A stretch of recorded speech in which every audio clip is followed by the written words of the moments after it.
Everyone, आज हम start करने वाले हैं chapter 11 that is photosynthesis in higher plants. Last हमने रेस्पिरेशन पूरा कंप्लीट करा था, फिर एक और बचेगा हमारा चैप्टर, उसके बाद पूरी प्लांट फिजियोलॉजी कंप्लीट। तो स्टार्ट करते हैं photosynthesis in higher plants. All animals including human being depend on plant for their food. जितने भी एनिमल हैं इसमें ह्यूमन बींग को भी इंक्लूड करें तो वो सब प्लांट पे डिपेंड करते हैं अपने फूड के लिए। Have you ever wondered from where plant get their food? Green plant in fact have to more or rather synthesise the food they need and all other organism depend on them for their needs. कि green plant जो है अपना खाना खुद बनाते हैं और बाकी जितने भी ऑर्गेनिज्म हैं उन पर डिपेंड करते हैं अपनी नीड्स के लिए। द ग्रीन प्लांट मेक और rather synthesise the food they need through photosynthesis and are therefore called autotrophs. जो ग्रीन प्लांट हैं वो अपना खाना खुद बनाते हैं फोटोसिंथेसिस के थ्रू और इसलिए उनको क्या कहा जाता है? ऑटोट्रॉप्स कहा जाता है। You have already learn that the autotrophic nutrition is found only in the plants and all other organism depend on the green plant for the food are heterotrophs. हमें पता है वो अपना खाना खुद बनाते हैं इसलिए उन्हें ऑटोट्रॉप्स कहते हैं। उनका ऑटोट्रॉपिक मोड ऑफ न्यूट्रिशन होता है, बाकी सारे हेटेरोट्रॉप्स होते हैं क्योंकि वो उन पर डिपेंड करते हैं। Green plant carry out photosynthesis. अब ग्रीन प्लांट क्या करते हैं? फोटोसिंथेसिस करते हैं। ये क्वेश्चन पूछा गया है, PYQ होगा ये, कि फोटोसिंथेसिस क्या है? एक फिजियोकेमिकल प्रोसेस है ये, physical and the chemical process. Physiochemical process by which they use light energy. इसमें लाइट एनर्जी यूज़ करते हैं जो सनलाइट से लेते हैं और सिंथेसाइज करते हैं अपना organic compound that is chemical reaction. Ultimately जितने भी लिविंग फॉर्म्स हैं अर्थ पे वो डिपेंड करते हैं सनलाइट पे अपनी एनर्जी के लिए। वो यूज़ करते हैं इस एनर्जी को जो सनलाइट से आती है प्लांट, और फोटोसिंथेसिस करके क्या है वो basis of life on earth, मतलब सनलाइट से जो एनर्जी मिलती है उसको यूज़ करके फोटोसिंथेसिस करके जो बनाते हैं वही क्या है? बेसिस है लाइफ का। लाइफ का बेसिस है अर्थ पे, जो लाइफ एग्जिस्ट कर रही है उसी की वजह से एग्जिस्ट कर रही है। Photosynthesis is important due to two reasons. दो रीज़न की वजह से फोटोसिंथेसिस इंपॉर्टेंट है। सबसे पहला वो प्राइमरी सोर्स है फूड का अर्थ पे। तो ये क्वेश्चन पूछ सकते हैं व्हाई द फोटोसिंथेसिस इंपॉर्टेंट। पहला है primary source of the food on the earth, responsible है रिलीज ऑफ द ऑक्सीजन को रिलीज करने के लिए एटमॉस्फेयर में बाय द ग्रीन प्लांट। तो दो चीज़ों के लिए इंपॉर्टेंट है। सबसे पहला वो प्राइमरी सोर्स है फूड का और वहीं से O2 रिलीज होती है एटमॉस्फेयर में। हैव यू एवर थॉट अगर ऑक्सीजन ना हो ब्रीथ के लिए तो क्या होगा? इस चैप्टर पे हम फोकस करेंगे कैसे फोटोसिंथेटिक मशीनरी काम करती है, कैसे फोटोसिंथेसिस होता है और कौन कौन सी रिएक्शंस होती हैं जो कन्वर्ट करती हैं लाइट एनर्जी को केमिकल एनर्जी में। What do we know? हम क्या जानते हैं? Let us try to find out what we already know about the photosynthesis. हम क्या जानते हैं अभी तक फोटोसिंथेसिस के बारे में, उसके समझते हैं। कुछ सिंपल एक्सपेरिमेंट किए गए हैं पहले देखने के लिए कि जो क्लोरोफिल होता है, green pigment of the leaf, light और CO2, इन सब के लिए वो ज़रूरी होता है फोटोसिंथेसिस के लिए। You may have carried out the experiment to look for the starch formation in 2 leaves. आपने एक्सपेरिमेंट देखा ही होगा, जब देखते हैं स्टार्च फॉर्मेशन को चेक किया जाता है 2 लीव्स में। तो एक वेरीगेटेड लीफ ली जाती है और a leaf that was partially covered with the black pepper. मतलब ये लीफ ली, उसको आधा ब्लैक पेपर से कवर कर दिया गया। इतने पार्ट को, लीफ के इस पार्ट को ब्लैक पेपर से कवर कर दिया गया ये पूरा। तो ये कौन सी लीफ हुई? वेरीगेटेड लीफ, जिसे कहा गया है partially covered with the black pepper. तो ये हमारी वेरीगेटेड लीफ बन गई। ठीक है, इसको कर दिया गया और फिर इसको यहाँ पे लाइट डाली गई, इधर से लाइट डाली जा रही है, इतने ऊपर सनलाइट पड़ रही है। ऑन टेस्टिंग दीज लीव, जब इस लीव्स को चेक किया गया for the presence of starch, कि कहाँ पे स्टार्च है, तो इट वॉज क्लियर कि photosynthesis occur in the green part of the leave in the presence of sunlight. अब देखो लाइट तो हर जगह जा रही है लेकिन सिर्फ इसी पार्ट में क्या मिलेगा? फोटोसिंथेसिस मिलेगा। जो सिर्फ ग्रीन पार्ट है वहीं पे फोटोसिंथेसिस हुआ है, परफॉर्म हुआ है, क्योंकि यहीं पे स्टार्च की प्रेजेंस मिली है। स्टार्च की प्रेजेंस मिली है तो फोटोसिंथेसिस हुआ है, और यहाँ पे कुछ नहीं मिला, मतलब इस पोर्शन में फोटोसिंथेसिस नहीं हुआ। तो ये सारे एक्सपेरिमेंट्स किए गए, परफॉर्म किए गए हैं, यही सब पता लगाने के लिए। दूसरा एक्सपेरिमेंट किया गया कि जहाँ पे leaf where the part of the leaf is enclosed in a test tube, वहाँ पे उसको टेस्ट ट्यूब में इनक्लोज कर दिया गया और उसमें कुछ KOH डाल दिया गया, KOH सोक्ड कॉटन। तो KOH क्या है? जो एब्जॉर्ब कर लेता है CO2 को, उसके पास वो टेंडेंसी है। जब दूसरी हाफ लीफ जो एक्सपोज थी एयर में, तो देखा गया, फिर उसको लाइट में रखा गया, फिर वही फोटोसिंथेसिस स्टार्च की देखने के लिए। तो जो 2 पार्ट थे लीफ के, जिसको एक्सपोज पार्ट था वहाँ पे पॉजिटिव आएगी वो स्टार्च के लिए, वहाँ फोटोसिंथेसिस हुआ रहेगा, और जहाँ पे वहाँ KOH डाल दिया गया था वहाँ CO2 एब्जॉर्ब हो गई, CO2 थी ही नहीं तो वहाँ फोटोसिंथेसिस हुई नहीं। तो इससे ये पता चलता है कि CO2 जो थी वो रिक्वायर्ड होती है फोटोसिंथेसिस के लिए। अब अर्ली एक्सपेरिमेंट्स, और कौन कौन से एक्सपेरिमेंट्स थे? It is interesting to learn about those simple experiments that led to the gradual development in our understanding of the photosynthesis. In experiments के थ्रू हम अपनी थोड़ी और अंडरस्टैंडिंग बढ़ा पाए फोटोसिंथेसिस में. जो जोसेफ प्रिस्ले थे इन 1770, उन्होंने सीरीज़ ऑफ एक्सपेरिमेंट परफॉर्म करे. सीरीज़ ऑफ एक्सपेरिमेंट एक के बाद एक ऐसे करते गए जिसने रिवील करा कि जो एसेंशियल रोल है एयर का इन the growth of the green plants, क्या है उनका एसेंशियल रोल.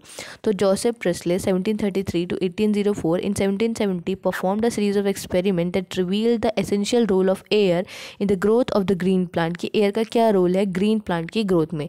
जो प्रेस्ले थे उन्होंने you may recall discovered oxygen, इन्होंने ही ऑक्सीजन को भी डिस्कवर किया था. तो ये भी PYQ पूछा गया, हु डिस्कवर्ड द ऑक्सीजन. तो जोसेफ प्रेस्ले ही ने ऑक्सीजन को डिस्कवर किया था 1774 में. Priestley observe that a candle burning in a close space, जो कैंडल बर्न कर रही है एक क्लोज स्पेस में, that is a bell jar, वो एकदम ही बुझ जाती है. Similarly a mouse would soon suffocate in a close space. ऐसे ही जो एक माउस है अगर हम उसे बंद कर दें सफोकेटेड प्लेस में, क्लोज स्पेस में, तो सफोकेशन से मर जाएगा. ही कंक्लूडेड दैट, उन्होंने कंक्लूड करा कि जो बर्निंग कैंडल है, अ बर्निंग कैंडल और an animal that breathe the air, वो क्या कर रहे हैं इस एयर को ब्रीथ कर पाए. ये उन्होंने एक्सपेरिमेंट रखा, ये कंडीशंस आई, ये मोमबत्ती भी बुझ गई, ये माइस भी मर गया.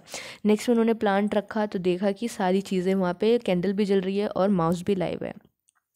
तो उन्होंने यहाँ से ये कंक्लूड करा कि जो बर्निंग कैंडल और एनिमल थे वो ब्रीथ कर रहे थे एयर को, मतलब उस एयर को ब्रीथ कर रहे हैं. बोथ समहाउ डैमेज एयर, और एयर को डैमेज भी कर रहे हैं. तो वो क्या करें, एयर को डैमेज करें. जब उन्होंने प्लेस करा एक मिंट प्लांट को उसी बेल जार में, तो क्वेश्चन पूछता है कौन सा प्लांट प्लेस करा था, मिंट का प्लांट प्लेस करा था उसी बेल जार में. तो उन्होंने देखा माउस स्टेड अलाइव, माउस जिंदा रह जाता है और कैंडल भी जलती रहती है. प्रिस्ले हाइपोथाइज एज फॉलो, उन्होंने हाइपोथेसिस दी कि जो प्लांट होते हैं वो रिस्टोर कर लेते हैं एयर को, जो भी ब्रीदिंग एनिमल और बर्निंग कैंडल ने उसमें से रिमूव करा था. कैन यू इमेजिन हाउ, आप इमेजिन कर सकते हो कैसे कि प्रिस्ले ने सारे एक्सपेरिमेंट कैसे करेंगे. Remember he would need to rekindle the candle, उन्होंने रिकंडल करा होगा. तो बेसिकली इसमें क्या करा होगा उन्होंने कि जैसे हम जो करते हैं मैग्नीफाइंग ग्लास लेके या फिर जो फिजिक्स के कॉन्सेप्ट यूज़ करके उन चीज़ों को उन्होंने बर्न किया होगा. तो अभी हमारे लिए इंपॉर्टेंट है ये सब पढ़ना, ये चीज़ें बात की हैं. यूजिंग अ सिमिलर सेटअप, ऐसे ही सिमिलर सेटअप जो प्रिस्ले ने यूज़ करा था, use by Presley, but by placing एक बार उसको डार्क में रख दो, एक बार उसको सनलाइट में रखा. तो जैन इंडियन हाउस जो थे उन्होंने ये दिखाया कि जो सनलाइट है वो एसेंशियल है प्लांट प्रोसेस के लिए, that somehow purifies the air fold by the burning candle and the breathing animal. मतलब जो प्यूरिफिकेशन हो रही है, जो प्लांट उस चीज़ को प्यूरिफिकेशन कर रहे हैं, उसके लिए सनलाइट बहुत ज़रूरी है. ठीक है, फिर आते हैं कि उन्होंने ये एक एलिगेंट एक्सपेरिमेंट किया था. उन्होंने कौन सा एक्वेटिक प्लांट यूज़ करा था, एक्वेटिक प्लांट यूज़ करा था उन्होंने hydrilla. In the bright sunlight small bubbles formed around the green part while in the dark they did not. तो जब उन्होंने एक एक्वेटिक प्लांट यूज़ करा तो उन्होंने देखा छोटे छोटे बबल्स बन रहे हैं उस ग्रीन पार्ट के अराउंड, वो भी जब सनलाइट है, लेकिन डार्क में वो बबल्स नहीं बन रहे.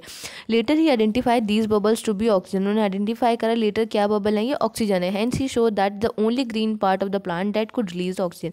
उन्होंने ये दिखाया कि सिर्फ ग्रीन पार्ट ही है प्लांट का जो रिलीज कर सकता है ऑक्सीजन को. It was not until about 1854 that Julian von Zech provided evidence for the production of glucose when the plant grows. Glucose usually stored as a starch. तो glucose के बारे में किसने बताया था, जूलियस वॉन सेक्स ने बताया था कि ग्लूकोज का प्रोडक्शन होता है जब प्लांट ग्रो कर, glucose for the production of glucose when plant grows. Glucose usually stored as a starch, और ग्लूकोज किस फॉर्म में स्टोर होता है, स्टार्च के फॉर्म में. His latest studies show that जो ग्रीन सब्सटेंस है प्लांट का, दैट इज क्लोरोफिल, हम जो जानते हैं वो स्पेशल बॉडीज में लोकेटेड होता है जिसे क्लोरोप्लास्ट कहा गया within the plant cell. He found that the green part in the plant is where the glucose is made. उन्होंने ही ये बताया था कि वही ग्रीन पार्ट होता है प्लांट का जहाँ पे ग्लूकोज बनता है, और ग्लूकोज यूजुअली स्टोर्ड होता है स्टार्च के फॉर्म में. किसके फॉर्म में, स्टार्च की फॉर्म में. फिर दूसरा एक्सपेरिमेंट किया गया TW एंगलमैन द्वारा. उन्होंने प्रिज्म को यूज़ करा और उन्होंने लाइट को स्प्लिट करा स्पेक्ट्रल कंपोनेंट दैट इज विब्ग्योर में. फिर उन्होंने इल्यूमिनेट करा कि जो ग्रीन एल्गा थी दैट इज क्लेडोफोरा, उसको सस्पेंशन में रखा एरोबिक बैक्टीरिया के. तो बैक्टीरिया को यूज़ किए गए डिटेक्ट करने के लिए कि जो O2 है, O2 किस जगह इवॉल्व हो रही है बेसिकली. तो उन्होंने क्या यूज़ करी थी, क्लेडोफोरा. ही ऑब्जर्व दैट, उन्होंने ऑब्जर्व करा कि बैक्टीरिया एक्यूमुलेट होते हैं मेनली उसी रीजन में, कौन से, ब्लू और रेड लाइट में, जहाँ पे स्प्लिट एक्सपेक्ट्रम था. तो मान लो ये प्रिज्म है, ये सारी लाइट स्प्लिट हो रही है, यहाँ पे क्लेडोफोरा, यहाँ ये सब है. तो जो बैक्टीरिया की ग्रोथ है वो ग्रीन और रेड वाले पार्ट में ज़्यादा मिल रही है. तो blue and the red light में ज़्यादा मिली. तो first action spectrum of the photosynthesis was just describe. तो यहाँ से क्या पता चला, एक्शन स्पेक्ट्रम की वो कहाँ ज़्यादा काम करते हैं, that is blue and the red light.